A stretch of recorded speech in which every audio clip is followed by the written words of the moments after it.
he was on Ring of Honor. Oh, no, not from Ring of Honor. I mean from Corey Graves. Oh, Going to be a big for departure. sure, absolutely. Because Nigel, like you say, always has focused more on the moves, what's going on in the ring and stuff like that. And the unfortunate part is that leaves the comedy for Percy. Oh. Half Percy. Percy. Taking a break. The New Japan, New Beginnings rundown. Coming back with that right here. It's The Law, Live Audio Wrestling. You're listening to The Law, so you know that I'm John Pollock, and this He's Wade Taylor. and Monday nights, me and Way go, and together, the two of us review Raw. Isn't that true? Yes, it is. More animated. We review Raw, we complain about Raw, and we give away free t-shirts. Yes. Monday nights at liveaudiowrestling.com. Let's show you. What is so hard? Behold the king. This is The Law, the king of kings, on TSN Radio. But now Okada will attempt a Rainmaker. Underneath, sleeper hold counter. Rainmaker, no. Back to the leg, no. He takes waist control, back to the wrist. Rainmaker!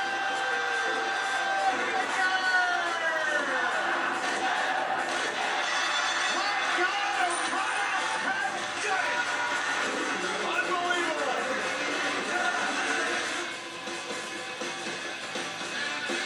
Welcome back. It's The Law, Live Audio Wrestling. Well, I believe in that clip that we just played, I heard Don Callis say one word. How did he do? Because this is his first time out, Well, right? you know what? He was really smart with what he did, Jay, because I think, he got thrown into this very quickly, and he had really no time hardly to prep at all, and I think he realized that, so he kept his comments to a minimum. He really did. He didn't try to get in over his head. He didn't try to talk about stuff he didn't know about. He really just did his parts, talked about match psychology, and I don't think he should be doing this, he should be doing that, and just kept it really basic. So I thought for first time he did okay. Yeah, I went in not expecting a whole lot because, by his own admission, he did not follow New Japan prior to this job. So you're really jumping into the deep end here, and he didn't go into tons of history or needing to know all the names of every moves. That's kind of Kevin Kelly's role in broadcast. So by the expectations, I thought he did a fine job. I thought that, as Mount said, he didn't go into areas he wasn't aware of. He just focused on the psychology of the different matches, added in his comments. He wasn't overtly playing the heel announcer. He was very subtle at different points. So from what I expected versus what he did, I thought he was Me too. above what I expected. And I feel this is going to be a quick learning curve for him. He's doing the Corkin show Tuesday, New Beginning next weekend, and then the Honor Rising show with the Ring of Honor for the end of the month. So, Yeah. the English crew, they're going to be doing so many shows. He'll pick I think it up. you'll see that Yeah, he'll pick it up. pretty quickly once he's more familiar with the different storylines and different characters and factions, because it's a lot to process when you're starting at square one. It is. Especially with New Japan, where now you have Suzuki Gun, so you have that faction, and then you have Chaos, and you have that faction, and then LIJ, the Bullet Club. there's all that. It's really faction based, kind of, right? So yeah, it's a lot of groups, and it's hard sometimes to remember which guy's in what group. So you guys have both seen this, so run it on down. What were the highlights here of this particular card? Let's start with the main event, Mouth, because that's the match that I think everyone is going to be talking about. It was a 40-minute match from Kazuchika Okada and Minoru Suzuki, and they did a contract signing on Friday, where things just got out of control at the contract signing, amazingly. And Suzuki attacked Okada's knee. Yes. So that was the whole focus of this match, was Suzuki wearing down the knee of Okada. Yeah. And the selling, I thought, from Okada was outstanding. Really good, Just the various knee bar attempts by Suzuki, and one spot in particular that I loved was when he applied the knee bar, and Okada fought to get to the ropes, and the referee counts to 5, and Suzuki goes, well, I know that that's a 5 count, but you're going to have to help me. I can't let go of this hold. It's very uncomfortable here. And just to keep it on for a few more seconds longer. Suzuki, he's such a master at not having to do a lot to get a lot out of the match. The crowd was just going totally crazy. They loved this match. My favorite part in it was in terms of the storytelling is, yeah, he went after the Okada's knee constantly, but Okada would always get to come back somewhere like that. I love that one spot where he'd been working the knee, but Okada still had enough energy to do the kip up at one point. And I thought even though he's worked the knee heavy, I thought that was kind of dumb. If your knee is crippled, why would you do a kip up? But I think in terms of the story, though, I thought it made sense because he's doing everything he can to try to stop Suzuki from winning the match. So that actually didn't bother me. I thought it worked out quite good. I liked also the way that, they teased each other's moves. Okada tried to do the God's pile driver at one point, which I thought was really good. And yeah, it was just really good. I mean, of course, you had Suzuki gun run out at one point and then get involved, and there was a lot of brawling on the outside, which you always get with Minoru Suzuki. I think the first time I've ever seen a wrestler use a cameraman's tripod. That's true. I don't think I've ever seen someone get hit with a camera tripod. Yeah, I mean, that certainly suggests that Chaos and Suzuki Gun are going to continue to feud, but it was interesting because this whole show was built around Suzuki Gun's back, and they could run the table on this show, and instead, they won one match, which was the Desperado Kanemaru match, which was the first match, yeah. And they lost everything else, right, including this, and I don't know where you take Minoru Suzuki after this, because you could have made the argument to do the title switch here and make this have their reign over New Japan at the moment. They kind of lost in just about every match they were in tonight, and including the big one with Suzuki. I was somewhat surprised by that. I was surprised too that Suzuki didn't go over in this one because it is the first one. You'd expect to have a series of matches out of them after this, but so it does leave some interesting points to where do they go to next in terms of this feud with Suzuki Gun. I mean, like you said, most of the guys got beat in their matches. I mean, some of it looked like it was set up for other things. Like, I mean, I think there was some stuff with Kushida where it looked like they were setting up a rivalry there. And Ospreay. It looked like Ospreay and Shibata are going to have some sort of... They've got their match next weekend. At New Beginning. So they teased that in their tag match. And then in the Big 10-man, the big focus was Tetsuya Naito and Michael Elgin for their IC title rematch, which is the headliner in Osaka next weekend. But as we mentioned with Suzuki Gun, there was a three-way tag match with Ishii and Yano keeping the titles, defeating Davey Boy Smith Jr., Lance Archer, and Togi Makabe, and Tomoaki Honma. And outside of the junior heavyweight division, you don't get too many three-ways amongst the heavyweights. Right. So I found this kind of fresh for the tag division, something different, and kind of Ishii and Yano as these unlikely weird teammates and champions that kind of Yano kind of just lucks his way into Ishii, does a lot of the work, and Yano just does his low blow spots and got the roll up, and they retain the tag titles. But the crowd was into this for the 13 and a half minutes it went. Yeah, I have to say, the other big match for me, and I think he's been doing amazing because I really enjoyed his Wrestle Kingdom match, and that's Juice Robinson. His match was the best match I've ever seen. His match with Goto on this show was excellent. I mean, they did a lot of great spots, and I just thought really good storytelling. Crowd was certainly into it. A lot of people were yelling for him and stuff like that. So I thought it was really good, and Goto retains the belt in that one. But Juice Robinson, I think, is really starting to get, really developing into one of their top foreign talents. I also want to mention, I mean, in terms of giving guys a lot, they did a lot with Juice Robinson, but also with some of the newer young lions that they showed in the opening match with Hirai Kawato. Right, Kawato. He was the focus of this match, more so than Kushida. He got way more than a guy at his level of experience. He's 19 years old, and he kind of got the showcase spot of the match, even in defeat. And then in the second match, Hanare and Tomoyuki Oka as well, that they're giving some focus to as well. Ultimately, it was Oka who he got out of the Nagata Lock 3, and then Nagata just went to the other side and trapped the other arm with the crossface, and Nagata, Kojima, and Tenzan defeated Hanare, Oka, and Yoshitase. Just going back to Kushida there and Kawato, the crowd, they were giving Kawato all those near falls, and the crowd were really getting into him. Even though he's, like you say, he's one of the young lions, he's not really well known by a lot of the people yet, but the crowd was really getting into him and getting his near falls and stuff. And I agree, I thought they did a great job in that match of building him up. And the one other match I want to mention was RPG Vice retaining the junior heavyweight tag title over Taka Michinoku and Taichi. And I feel since they've gotten away from the multiple team junior heavyweight tag title matches, Romero and Trent Beretta have been great. And I mean, they always have been, but in just straight two-team matches. Yeah. They've been outstanding. I thought this match was the sleeper on the show that didn't get a whole lot of focus coming out of it, but I love this match. I thought it was great. Yeah. And the best I've seen Taichi and Taka in a long time. Yeah, and I also have to mention too, I loved seeing Azuka back. I just love he's like one of my favorite crazy old school brawler guys. Comes up being led on the dog chain with the collar, goes after the commentators, strangles Hashi with the mic cord. He even had the rope in his trunks for choking him later on. He's just such a classic old school brawler. I always like seeing him. I thought that was the worst match on the Well, there you go. That just goes to show you. But that was the New Beginning card. So Tuesday is kind of just your house show match that is streaming on New Japan World from Corkin Hall, and it's headlined by like a Survivor Series elimination match. And the big one is next Saturday, which is New Beginning in Osaka with Naito against Elgin, Will Ospreay against Shibata. Which should be awesome. I'm looking forward to that. Heavyweight title, that should be outstanding. Yeah. That's the next big show is next Saturday. All right, we are going to take a break, come back.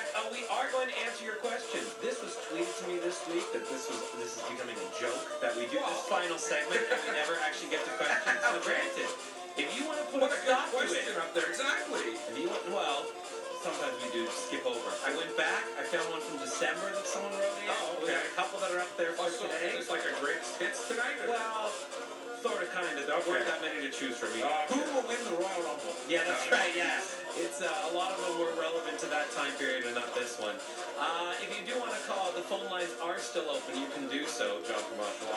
1-855-591-6876. The Law, live audio wrestling.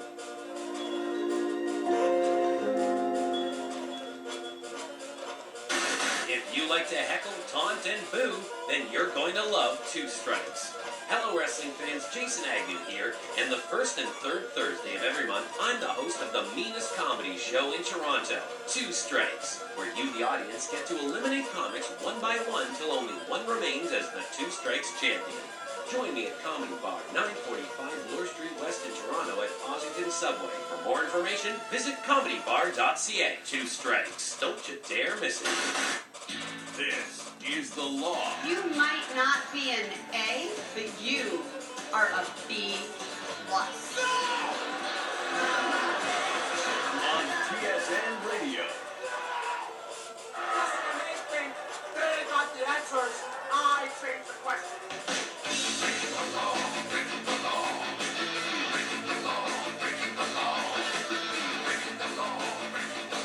You got it. This is the final segment of Live Audio Wrestling. A few minutes left here. We will go to the message board, but I do. Okay. It's going to seem funny that we made that big deal before the break. I do always say if you call, you go first on the show. Yes. And we have a phone call, so we're going to take that first. Let's go to Kevin in Chicago. Kevin, great time to call, man. Thank you, Mr. Agnew. I'm literally walking from the Chicago Water Tower on Michigan Avenue. I got a big question. WrestleMania, we know where all the big guys are going to be, the Undertakers and Goldberg, but what about those mid-card matches? What happens with a Dean Ambrose, The Miz? What happens with Sami Zayn? Where do those guys end up? Where do you think that's going to be? Zayn is a good one. I don't know. There's a lot of guys like Zayn, Dolph Ziggler. Yeah. that just started really getting behind that. I don't know. And Braun Strowman. Like, I don't know where these guys end up on that card, and I hope it's not just by Braun can go wherever he wants. I don't think anyone's going to try and stop him. He's If they don't have a great idea for Braun, I would much rather just let him win the battle. Yeah, And yeah. It's kind of just a lateral move for him, but it's something, and you don't need to waste him on something else. What would you want to see happen?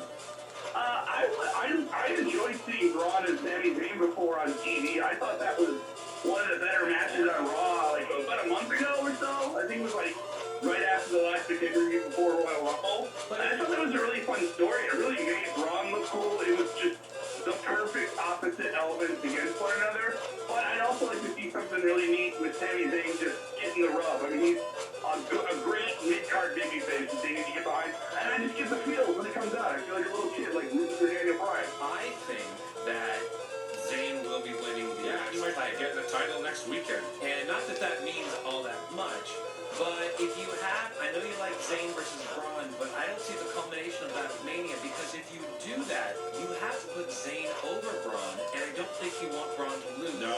on the Oh biggest no, stage. I agree. I'm just spitballing, you know what I mean? So this is why we don't have jobs with WWE.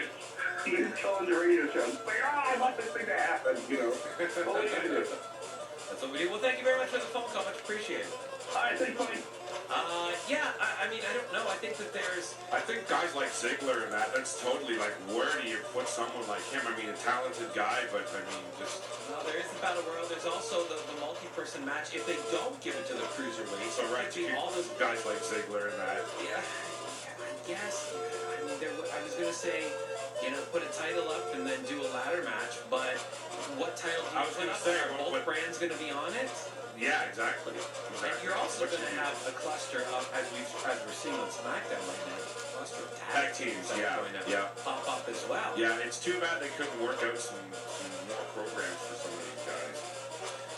Alrighty, well, we'll continue following along the Mania card because, yeah, it's a bit of a schmoz at the bottom of the card here. But we do have a couple questions that we will go to. And John might be getting another phone call. Topic for discussion for you guys up on the board here. Has Bruno Sammartino and Hulk Hogan's legacy been surpassed by John Cena at this point in his career? Well, I think it depends on how you define legacy. I mean, to me, Hogan is always going to be one of the top guys because he was just part of the expansion, and that's just such a big part of the WWE's history. And it wouldn't have worked. That first Mania would not have worked without Hogan and stuff like that. So I don't know. I mean, Bruno in terms of a long run as champion. I mean, he had the belt there for 8, 9, 10 years. But In a territory. Sorry? In a territory. Yes, exactly. I don't know if I see Cena on the same with those guys. I don't know. What do you think? Well, I don't think Cena's hit the penetration in the mainstream media that Hulk Hogan has when everyone... But it's also a generational thing as well. That's Let's true. think about it Yeah, that way. oh, no, Where for you sure. grew up, it's who you grew up with in your childhood. But I think you made a good point about the expansion and Hulk Hogan being there for expansion to be a national brand. Yeah, I mean, Cena, sure, he's been the face of the company for many years, but it wasn't anything like taking on the whole rest of the wrestling world. No, the whole world. Well, yeah, Remember when he took on Slaughter? He took on the whole world. First he defeated Shiki, then he came back for Slaughter. Yeah, that's right, exactly. So he was like the first Trump. Yeah, oh, jeez. Sending him back. That's right. Get those guys out of here. John, do we have another phone call? We've got Andrew. Oh, of course. Andrew. Triple How's H. it going? Oh my goodness. That's it. I referenced you earlier.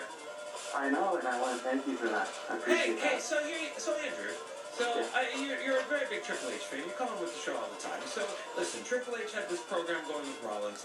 Hypothetically speaking, Rollins is not on WrestleMania.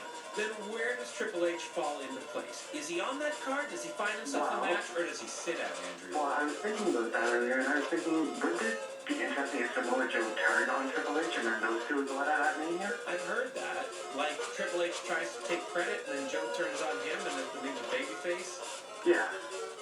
Then when Rollins comes back, you gotta have Joe turn again. Guys, that's the thing. Awkward, That right? it is, because, and Joe is a babyface. I like Joe as a heel. Yeah, I mean, that's the thing. It just suits him so, and his wrestling style, it suits him.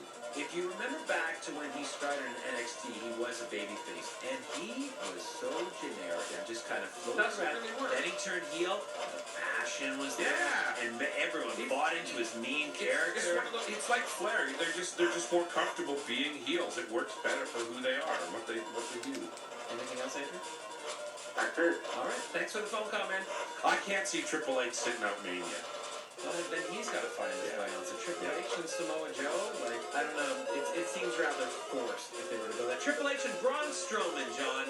You know what? If they had really, like, built up this whole brand split thing, that's the opponent Shane should have. You're right. No, Right. actually, I've heard Right. that this week, and that... Triple H against Shane. Make the turn right now. Yeah. Triple H versus Shane. I'm sorry I forgot to mention that. You're absolutely right. That takes people out. Matt, just take them both out of the equation. That's true, yeah. Then AJ gets to wrestle someone else. Right. Yeah. And there You've you got go. a long bathroom break. You eat your pizza during that match, okay? Okay. I agree with you, John, though. I mean, you have your two corporate guys. Yeah. Storyline-wise, it works. Like that He does have a serving great story Yeah, attached to it, and I feel like you could do all your smoke and mirrors match with those two. Right. And the thing is, like, they really haven't heated anything of that up with Shane and Stephanie. I That's think, to true. the degree where it Yeah.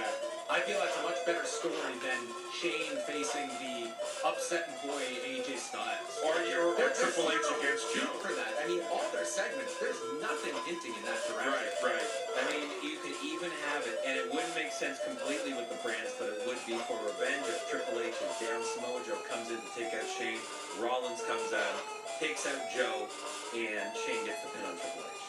And then you have what? I don't know if that's what You don't think Shane gets the pin on Triple H?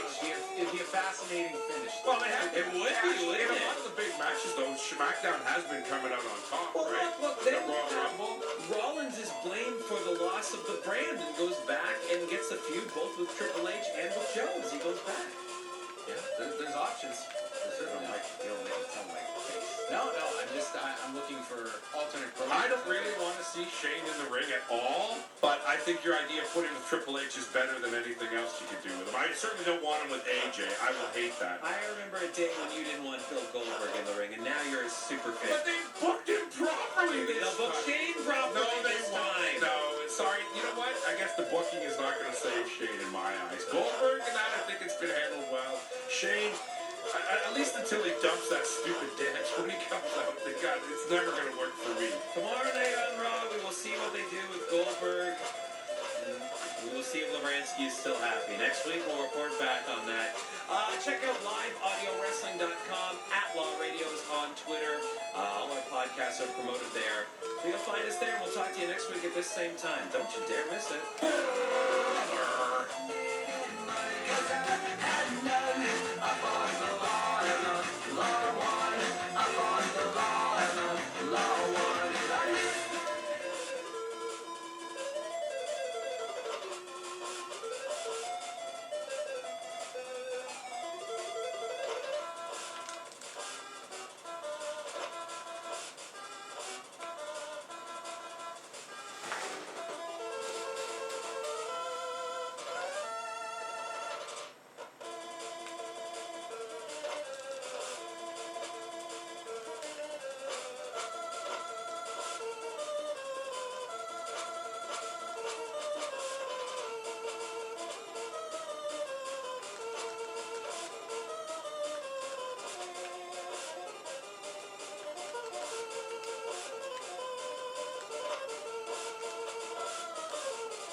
Let's see.